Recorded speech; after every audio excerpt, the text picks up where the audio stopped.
America और रूस में इतनी दुश्मनी क्यों है? रूस को ये संभालने में बड़ी दिक्कत होता था। अलास्का, तो अलास्का किसको बेच दिया? पहले कहा कनाडा तुम खरीद लो, तुम्हारे पास है। तो कनाडा का ना हम ना खरीदेंगे। आज अमेरिका में सबसे ज्यादा खनिज, चाहे वो यूरेनियम हो, सोना हो, पेट्रोलियम हो, कोयला हो, सब कहाँ मिलता है? अलास्का। पूरी दुनिया का सबसे ब्लंडर कहा जाता है यही। और अमेरिका चला आया रूस के बॉर्डर पे।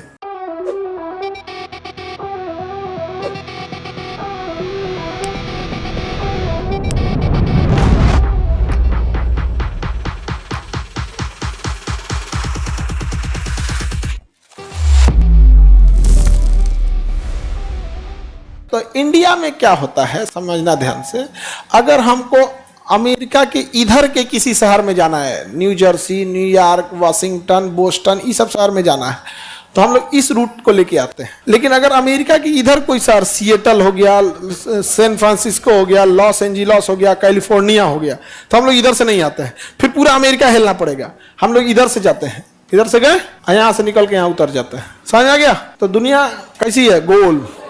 दुनिया गोल नहीं, दुनिया मतलबी है, याद रखना।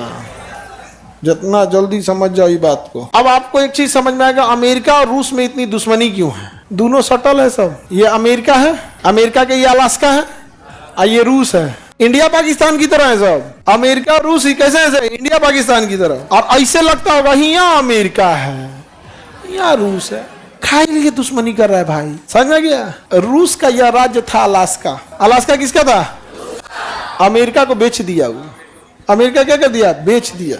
इस नक्शा में देखिए, यहाँ देखिए, रूस की सीमा पहले कनाडा से लगती थी। रूस की सीमा किससे लगती थी? कनाडा।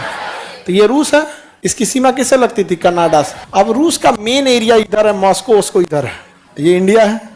ये तो पढ़ा दिए आपको, मॉस्को वगैरह इधर। रूस को ये संभालने में बड़ी दिक्कत होता था। अलास्का, तो अलास्का किसको बेच दिया? पहले कनाडा को बेचा। पहले कहा कनाडा तुम खरीद लो, तुम्हारे पास है। तो कनाडा का ना हम ना खरीदेंगे, हमारे पास उतना पैसा नहीं है। आई क्या करेंगे हम अलास्का खरीद? किसमें है? कौन सी खाली बर्फ है? हमारे यहाँ का बर्फ का कमी है? अमेरिका खरीद लिया अलास्का को। आज अमेरिका में सबसे ज्यादा खनिज, चाहे वो यूरेनियम हो, सोना हो, पेट्रोलियम हो, कोयला हो, सब कहाँ मिलता है? अलास्का। पूरी दुनिया का सबसे ब्लंडर कहा जाता है यही। और अमेरिका चला आया रूस के बॉर्डर पे। कहाँ गया? रूस के बॉर्डर पे एकदम सट गया वहां पे अलास्का। बहुत अफसोस करता होगा। कनाडा अफसोस करता होगा, तुमको कनाडा दिख रहा है, रूस का नहीं दिख रहा है। काहे बेच लो हम? Any problem? अब हम अमेरिका स्टार्ट करते हैं। ये कौन सा महाद्वीप है? उत्तरी अमेरिका में ये देश कौन सा है? कनाडा। दुनिया का सबसे बड़ा देश रूस। रूस के बाद कौन आता है? कनाडा। दुनिया का सबसे बड़ा देश रूस। रूस के बाद कनाडा। बताइए सबसे लंबी समुद्री सीमा किसकी है? अर्जेंटीना की है। किसकी है? अर्जेंटीना की है। सबसे बड़ी समुद्री सीमा कनाडा की है। सबसे बड़ी समुद्री सीमा कनाडा, क्योंकि बड़ी ज्यादा ऐसे गोल गोल करके समुद्री सीमा बड़ी लंबा है। इसे देख रहे हो? कनाडा की समुद्री सीमा। कनाडा देश में जनसंख्या एकदम कम, देश में जनसंख्या कम, क्षेत्रफल में दुनिया का दूसरा सबसे बड़ा देश। और हमारे भारत से सिख लोग द्वितीय विश्व युद्ध के समय बहुत सारे लोग कहाँ गए? कनाडा।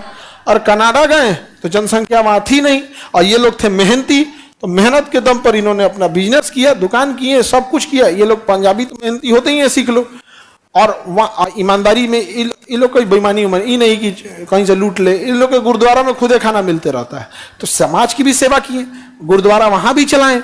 वहां के लोग कनाडा वाला पिज्जा उज्जा खाने वाला गुरुद्वारा का आके हलवा खाया, कड़ा प्रसाद खाया, पराठा खाया, कहा सो spicy without any cost, so gentleman, come in my country. वह कनाडा वाले लोगों को दवादौड़ हो गया। मुसलमानों को कमाने के लिए सऊदी अरब दिख गया। मुसलमानों को कमाने के लिए क्या दिख गया? सऊदी अरब दिख गया। बट मुसलमानों में क्या है ना कि उनको पैसा आ रहा है ना, तो फिर वो एजुकेशन पे, अगली पीढ़ी पे ध्यान देते हैं। सऊदी अरब में भी बड़ी संख्या में मुस्लिम कमाने गए, लेकिन किसी पोजीशन को होल्ड करके नहीं बैठे हैं। सिख जब भारत से कनाडा गए तो मुसलमानों की तरह जाके नहीं बैठ गए वहां पे, वो पोजीशन होल्ड कर लिए, जमींदार बन गए, वहां बिजनेस कर लिए, दुकानें खोल दिए, एजेंसी खोल दिए, इवन कि वहां एक विधायक बन गया, सांसद बन के मंत्री बन गया। आज सिखों के सपोर्ट के बिना कनाडा में सरकार नहीं बन सकती है। सिखों का वहां पे कितना बड़ा वर्चस्व हो गया, सोचिए। हो गया कि नहीं हो गया? पढ़े लिखे भी थे। अब कनाडा वो पढ़ने भी चले गए, सब कुछ चले गए यहाँ पर। आज कनाडा में बड़ी संख्या किसकी है? सिख लोगों की है। समझ में कि नहीं आ गया? कहाँ पे? कनाडा में। और कनाडा में नहीं, कनाडा में अंग्रेजी के बाद पंजाबी बोली जाती है। कनाडा में अंग्रेजी के बाद क्या बोली जाती है? पंजाबी बोली जाती है। वहाँ ट्रक ड्राइवर से लेके ढाबा, रेस्टोरेंट, सब चीज कौन बना दिए? विधायक बन गए सब 8-10 ठो, मंत्री, सांसद, सब हो गया। तुमको बताते ना, आने वाले 10-15 साल में वहां का प्रधानमंत्री कोई सिख हो जाएगा। गठबंधन की सरकार बनेगी और कोई ना कोई क्या बन जाएगा? सिख। ये एक जस्टिन ट्रूडो देखना ना, इंडिया के खिलाफ खूब बोलता था, ताकि वहां रह रहे कुछ सिख जो खालिस्तान समर्थित है, सब नहीं, कुछ सिख भाई, सारे नहीं, कुछ, ज्यादातर सिखों ने बहुत अच्छा काम किया, लेकिन कुछ लोग खालिस्तान समर्थित हैं। तो ये कनाडा का प्रधानमंत्री सोचा कि इनका हम समर्थन कर देते हैं, भारत से रिश्ता खराबी करने में क्या जाता है, हमारी तो सरकार बन जाएगी। तो लोकतंत्र की सबसे बड़ी खराबी वो धीरे धीरे भीड़ तंत्र हो जाता है। लोकतंत्र धीरे धीरे क्या बन जाता है? भीड़ तंत्र। भारत क्या बन चुका है? भीड़ तंत्र। भारत लोकतंत्र तो रहा नहीं यहाँ पे।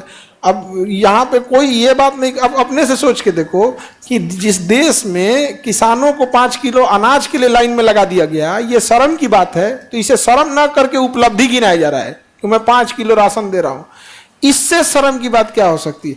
यदि हम खड़ा होकर कहें कि देखो मैं कितना अच्छा हूं, मैं अपनी माता को 5 किलो राशन देता हूं, समाज थूक के मर्द कर देगा हमको कि माँ बाप सर आंख पे बैठाने की चीज है, 5 किलो राशन के लिए नहीं। आप समझे, मेरी जिम्मेदारी क्या है? एक परिवार की मेरी जिम्मेदारी मेरी फैमिली को है। क्या अगर हम ये उठ के कहें मैं अपने परिवार को 5 किलो राशन देता हूं, कोई हमको अच्छा कहेगा? लेकिन इस देश में इसको उपलब्धि गिना जाता है। आपको मानसिक रूप से हत्या कर दी गई है। आप जिंदा रहने को विकास समझ रहे हैं। आप अपनी तुलना गुलामी में जी रहे गुलामों से कर रहे हैं कि हमारी तुलना तो गुलामों से बेहतर है।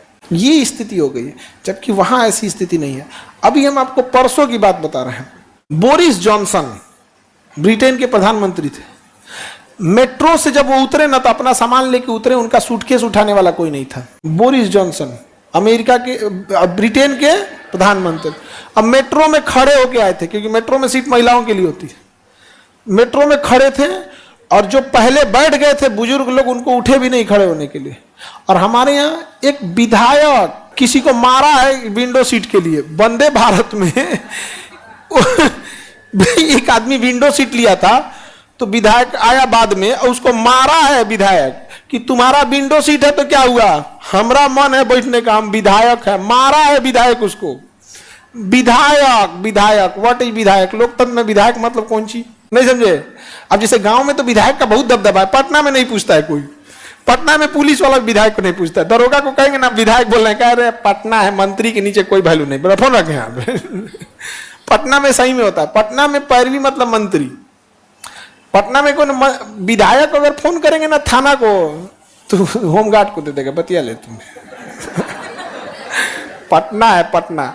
लेकिन तुम्हारे यहाँ गांव में तो विधायक अमीशपुरी है। गांव में तो विधायक क्या है, अमीशपुरी है। बड़ा बाबू हमेशा आगे पीछे करते रहेंगे, हाँ विधायक जी विधायक जी विधायक। पटना में नहीं होता है, पटना में सीधा मंत्री। अब मंत्री में भी आरा गरा मंत्री नहीं, सरकार के 5-6 गो फेवरेट मंत्री होते हैं सब, वो भाई उन्हीं की बात सुनेगा, नहीं समझे?